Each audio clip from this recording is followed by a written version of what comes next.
Welcome to Still Plays Galaxy of Heroes. We're back with a roster development video, and I'm still very surprised by the reception on these. This one, though, we have a very particular focus, and that is Taron Malicos. We even put this video off for another week because we knew that he was forthcoming, and we're starting to put together a general structure for this kind of video, looking at the major things that we're working on, working towards GL projects, Omicrons, Datacrons, and then the larger tangential things that we are doing to build up the overall strength of our roster and look forward to what could be forthcoming within the game with some of the moves that we make. Last week we laid out the importance of not only tracking the gear for a big project like a GL, or specifically for me, GL Leia, but the import of also tracking any other major characters that may be unlocked in the interim, which may impact the unlock of those big projects. And we illustrated that through this spreadsheet. We may or may not keep showing it. Think of it as a heat map. It's more shown to indicate the progress that we've made. If you go back to the other video, you can see the amount of colors now that have disappeared from this spreadsheet. And the colors, those are the items that are in deficit. The more items you see in gray, those are now items that we are starting to build a surplus in. This column here, this is the big three projects. This is all the signal data, gear, relic materials that I need for Malicos, Jedi Knight Cal Kestis, and Third Sister. All characters I expect to unlock prior to unlocking GL Leia. Malicos we are doing today, which is going to reduce these numbers. Then we have Third Sister coming in mid-October, and Jedi Knight Cal Kestis whenever that event appears. Hopefully, maybe by the end of the month. That is technically the soonest that it could appear. This column is the totals for Leia, and this column here, this is the subtotal of both of these projects, both of these columns. So you can see which items that we are still in deficit, which is primarily just the relic materials. When it comes to the gear, it's Kairos, some Carbantes, and then Nubian scanners. But pretty much everything else I'm starting to get towards a surplus. And what that does, it allows me to know which pieces I can start working a little ahead of schedule towards a project like Lord Vader, who appears in this column. And even with Lord Vader, we're starting to look pretty good, but this final column here with the colors, this is the total of everything, and you can see I don't quite have enough for everything, particularly with some of these Gear 12 finishers, and those are something that I'll need to work towards in order to get Lord Vader. But that's far enough in the future that it's not something that is a major priority, but I can start strategizing towards. And the other reason I wanted to show this spreadsheet again, and this will become relevant later in the video, is I'm also tracking which pieces of gear that I have surpluses in. The dark gray, these are items that have very small surpluses, in many cases single or double digit surpluses where I need to be very careful with how I spend them. But these lighter gray ones that you probably can't even read, these are major surpluses in the hundreds where I can be pretty free to spend. So as I work and build out some of the weaknesses in my roster, I know that those are pieces that I don't really need to think about or keep track of. I can just place on characters. And that preamble brings us to Malicos, where we get to make major progress towards one of those milestones that we've been allocating gear for. With Malicos, we're going to start bringing up, pay attention to the Kairos, to some of the gears. Right now it's 2 Kairos and a stun gun. That's 8 to 9. That's fairly expensive. With the other levels here, like this is another Kairo tech, another stun gun, and as we bring him up now to 10, we're seeing another Kairo tech. So you can see we're already looking at 200 Kairo techs, and that is just to 10, and we're going to 11. And Gear 11 is not recommended, but it's one of the features of this channel where I like to show how powerful certain characters and squads can be even at lower levels of development, because not all of us, particularly us free-to-play players, can always take a character up to relics or even high relics immediately, especially for a character like Malicos, who is tough to gear. Plus there's going to be plenty of people showing what he can do at relics. One of the things that I like to do on this channel is to show what we can do below relics. which I still expect to be very valuable with Malicos on a Searjunda squad. And next, let's look at this Gear 12 in particular. We got an eyeball, stun cuff. This is a fairly cheap Gear 11 to 12 promotion, so I think we are going to take him to Gear 12, mostly because he's an attacker, and attackers are pretty important to have higher. They tend to be characters who are a little bit less viable at Gear 11, support characters, but I will leave off finishers so that I can prove some of this stuff out with the testing. Or maybe not prove it out. Maybe it's just not going to work, but I would like to figure that out regardless. We're going to add on all the Zetas. This with Edge of Madness. With this next ability here, Die Whelp, this is the first of the Omicrons. This one I'm actually going to leave off. We talked a little bit about this in the last video. We are not putting all the Omicrons on this week. We are going to start with just the unique abilities. One, because I think the Omicrons that are on specials, what I like to do with Omicrons on special abilities is use the character first. Because with an ability like this might be a very valuable Omicron. It sounds good. It inflicts buff immunity, healing immunity, and this final portion here sounds to be the most important portion, where it has stacking critical damage and offense. But what we need to keep in mind is this cooldown of 6. Now there's other mechanics that are going to reduce the cooldown, but what we don't know is how often we are actually going to use this ability in a battle. If it's only once or twice, then maybe the Omicron isn't really worth it. If we are using this ability constantly, then that might be a very valuable Omicron. But we're going to test the character out for a week or two to make that determination. We're not going to go in blind because Omicrons are expensive and valuable, but the Omicrons on the unique abilities, these we're going to put on. With the first unique ability, this is the Omicron that I would consider if you don't even have Lord Vader or Searjunda ready to go, because this is the Omicron that adds the anti-revive mechanics that are basically like gas lead. That could have a lot of plug and play viability on certain squads. You could throw that in to be like a mirror encounter, which would be very valuable in and of itself. It saves you using gas in those kinds of situations, especially with how important gas is to Melgus counters for especially developing players. The rest of the Omicron here, what it's going to give, it gives a savior mechanic. It also gives damage immunity, which is very valuable. And then it's also going to really help the Edge of Madness mechanics with the stacking of madness. That is going to probably be decisive with how he wins and with how this plays out. And I'm going to probably test him out in other game modes to see how he looks without the Omicron. I'm not going to wait for this one. Just like I did with Searjunda, I didn't wait with her Omicrons. Now with this final Ami on the unique ability here, this Omicron is pretty critical. Now the first portion here sounds subtle. At the start of the battle, Malicos gains a stack of Edge of Madness. That doesn't sound like a big deal. It's actually a big deal because of the first unique ability, where while Malicos has at least one stack of Edge of Madness, whenever he scores a critical hit, all other allies gain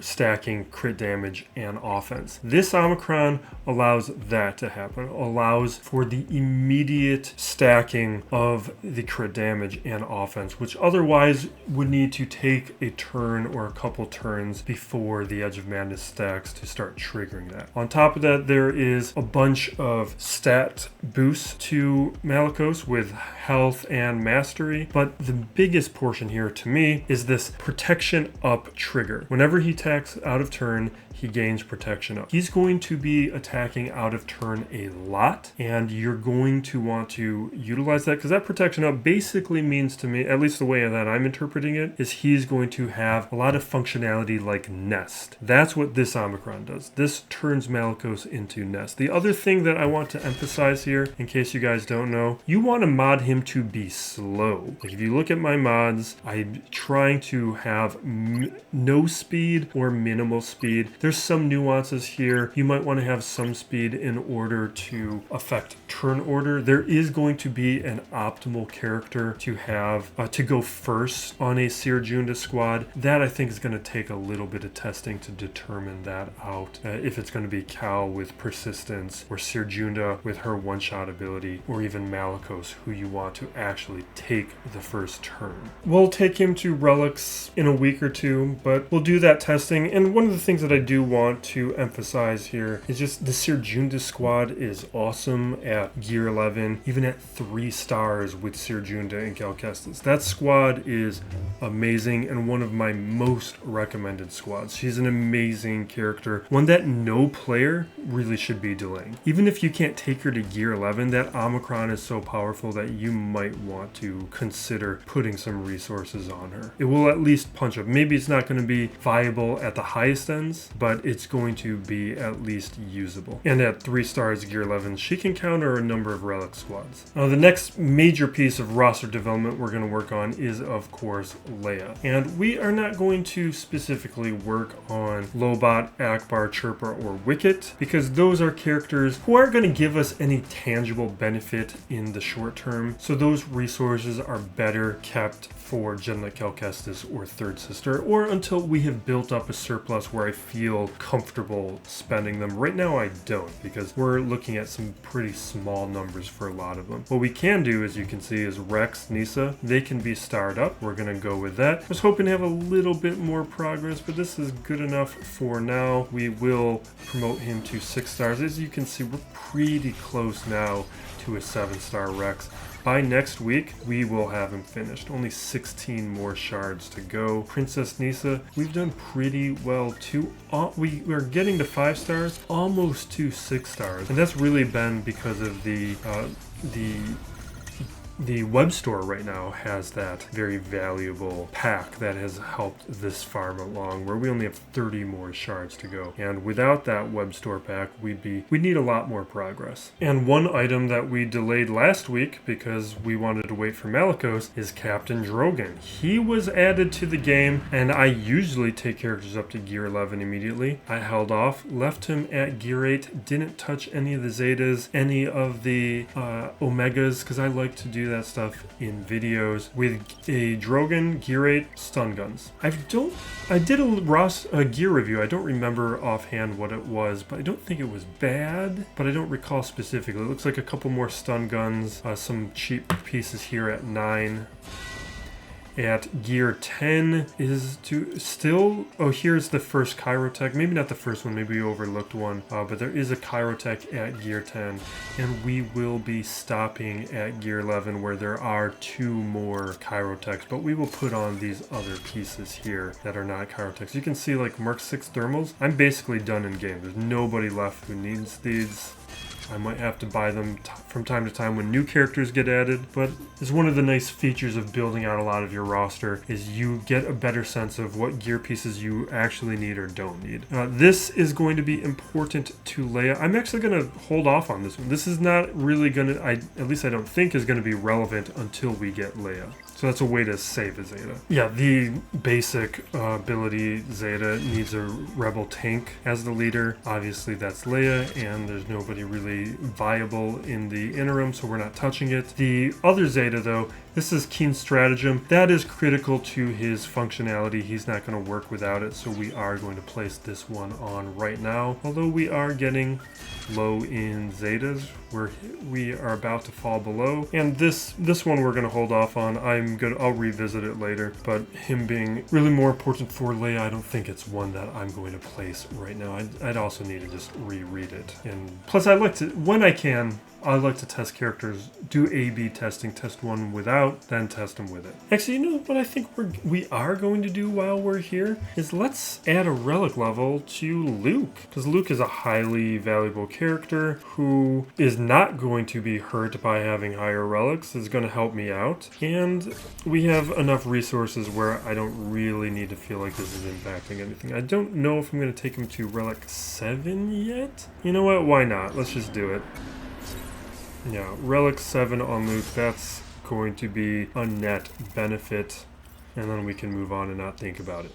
From there, though, I think I'm more or less satisfied for the moment. Now the next item that I wanted to address, and this relates to Datacrons. We're not going to roll or do any work with that because I've already done most of that prep work with Datacrons. But one of the things that I did last week was work towards this Qui-Gon Jinn Datacron, and I relicked my Kiadi Mundi in order to utilize it so I could have a full squad to set down with Qui-Gon. But what I forgot to do, not last week, but when we last did a roster video, is I forgot to take Qui-Gon to Relic 5. So I haven't actually been able to use the level 9 portion of that ability. So we are going to take him up a couple levels so that we can get the full functionality out of that Datacron and correct that mistake that we overlooked last time. And then from there, we're going to start fixing and filling out our weaknesses, because one of the things that I've had to do in order to use this Datacron is I have limited Galactic Republic Jedi, so that means like I've had to put my Mace Windu there. It's not a huge deal. Typically I use him with my Star Killer. I can use Old Ben there. Old Ben's fine, but in the coming months when we get Leia, that's not going to be an option. I am going to need someone else, and that might be Juhani. There's a lot of reasons to put relics on Juhani that we can place there, or I can look at other Jedi to place in lieu of Mace Windu on the Qui-Gon squad, and that's what I want to start doing here. A lot of these Gear 11 characters, we are going to look for the ones to take to Gear 12, and we're going to just start eliminating the Gear 11 characters from my roster. And it's not something that we're going to start doing, I guess, because we've been doing it for a while. And I think maybe I'll put together a spreadsheet or a chart where I show the rate change of how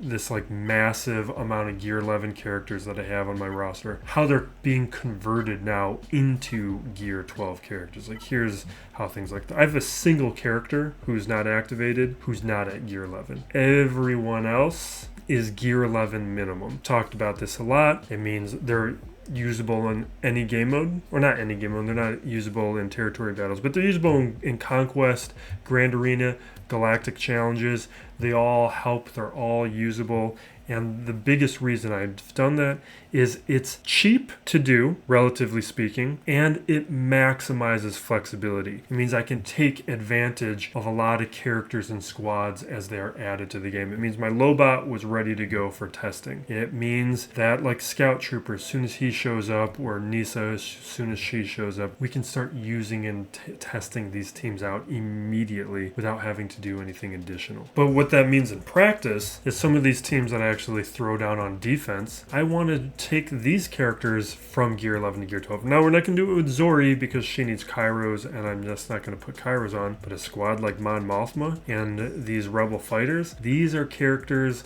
that I can now convert from 11 to 12. And I said we would get back to this from the spreadsheet at the top of the video. Tracking which gear pieces I have a surplus in, I now know which of these finishers that I can put on, particularly with pieces like this back to gel. These pieces that are a little too expensive to buy with the Mark 1 currency that I want to be a little bit more careful with, at least in the short term, until we start finishing off pieces like the Mark 4 Comlink. This is a piece that you can see like I'm nearly done with on my roster. And then I can start looking at maybe actually using my Mark 1 currency to spend on back to gel, because I'm not really going to have a better use for it, maybe even within a month. But what that spreadsheet tells me is I can basically put on 4 of these back to gels consequence free. That's where my surplus is. I have about a surplus of 245, so I could technically put on 5 back to gels without it really affecting my roster. And I do think I will throw it on Pow, upgrade him to Gear 12. This one here is with the Droid Collar. The Droid Collar, I had a surplus of 450, so this is one that I can very safely place. Also, while we're here, I want to talk about this piece. Oh, no, not this piece. I thought it was a different one. That's another piece I want to be a little careful with, but I have plenty of. So we'll take Scout up. Partly I'm doing this team, even though it can be wampa'd, I do set it down on Territory Wars from time to time. Cardoon, here's one that I definitely want to place. You can see this, I'm almost done with these Mark 9 biotechs as well. So this is one that I can safely craft, place on a character. and that takes care of one squad.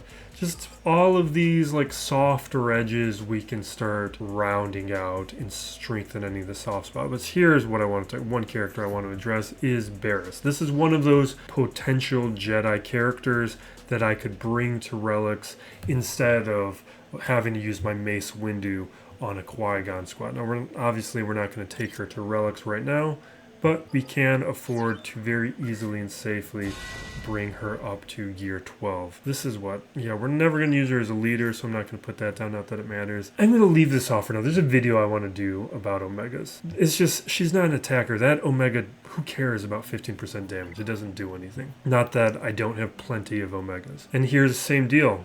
Looking at an Iden squad. This is a squad where we can start strengthening all of these characters, and we're going to also want to work on pilots. So this is another back to gel. I said I could do 5. Here will be the second one.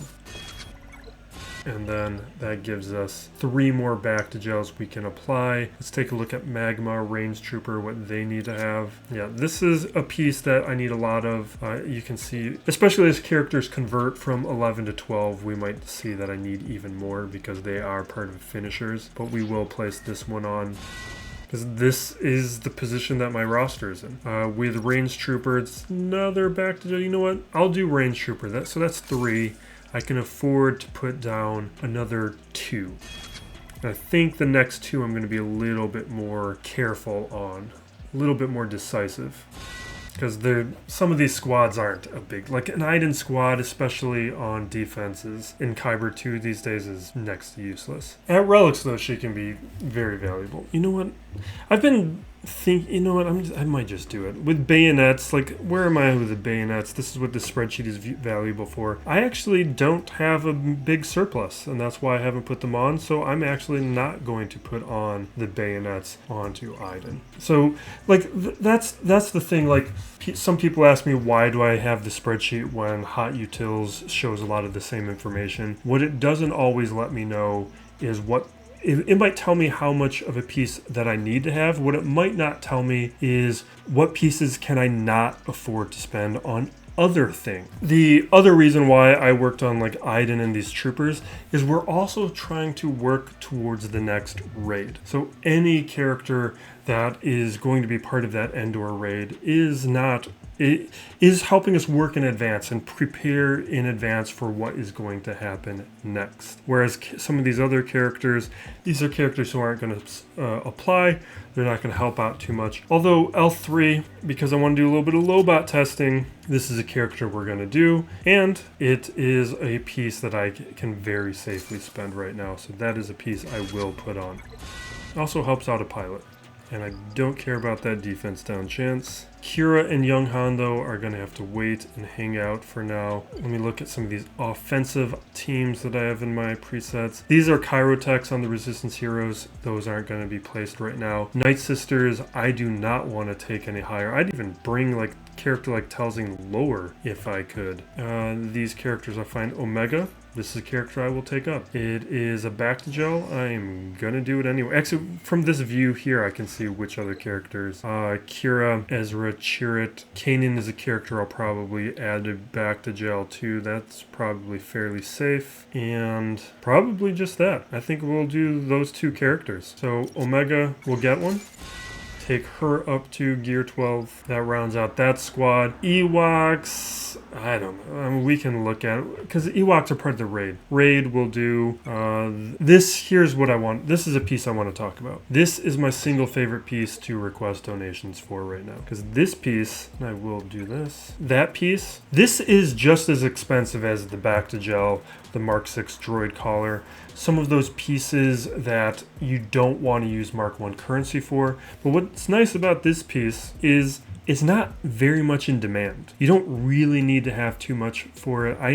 With only a few more of these, I'll be done in the game, at least with any characters who currently exist. So I'm not really putting out my guildmates by requesting a piece like this. And it's a piece where I can safely build up a little surplus afterwards when I'm done with it and help out guildmates in a similar situation. So it's a piece I'm looking towards finishing, and it's very nearly at that point. So we will place that down. We'll take Elder to 11. We'll take a look at Paplu. This is another one we're almost done with. So you know what? Let's just do it.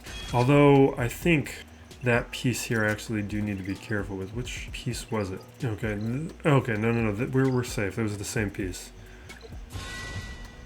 And then here with Logray, I do not want to give Logray a back to gel right now, or this piece. So Logray is going to stay where Logray is at. And with the rest of this, I think that's sufficient right now. What we are going to do is I am going to look at two more things. One is, or maybe one more thing. Let's look at pilots. This is one of the ongoing projects, is just strengthening a number of these pilots. And I wanted to give one to, here he is, Kanan Jarrus. We'll take him up. He gets one of the back to gels.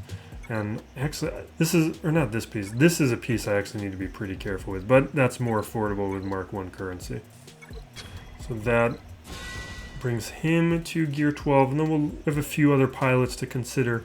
Really, all I care about are pilots that I actively use. We're not going to touch Imperial Super Commando or Gar Saxon, but Jedi Counselor's not really used. Plo Koon doesn't matter. So we're really only looking at Young Lando, First Order Special Forces TIE Pilot, Ezra, and Chopper. And none of them are really all that important. At least for me, like Special Forces TIE Pilot. This is a character where I don't have SOKR, so my fleet's not very good with it. But, you know, it does finish off a fleet. And actually, look, with the Mark 9 biotech, that's not much. This is a comlink we don't need to worry about, and it's this piece we don't need to worry about. So you know what? Let's just do it while we're here. These are the things that I have the luxury to do because of all the advanced prep that I've been doing for years, and that the new raid is allowing me to facilitate. And one of the other aspects that it allows me to do is it allows me to visualize how many of these other kinds of pieces I need. Like this is technically a piece that, oh, not the cybernetic. This is a piece that, actually I usually would put this on pretty quickly, but this is just very valuable now for the Electrium conductors, because that piece has actually become kind of a headache to accumulate,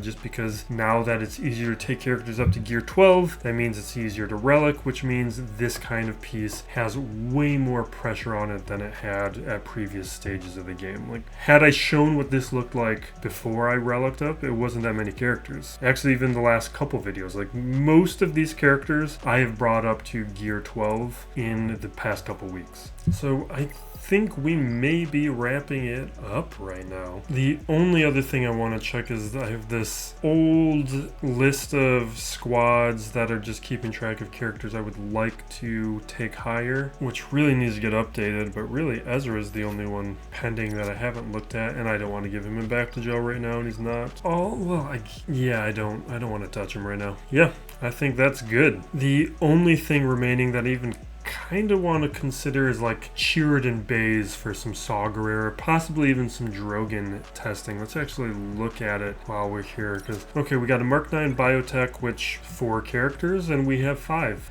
We are so close to being done with that piece. We will put it on.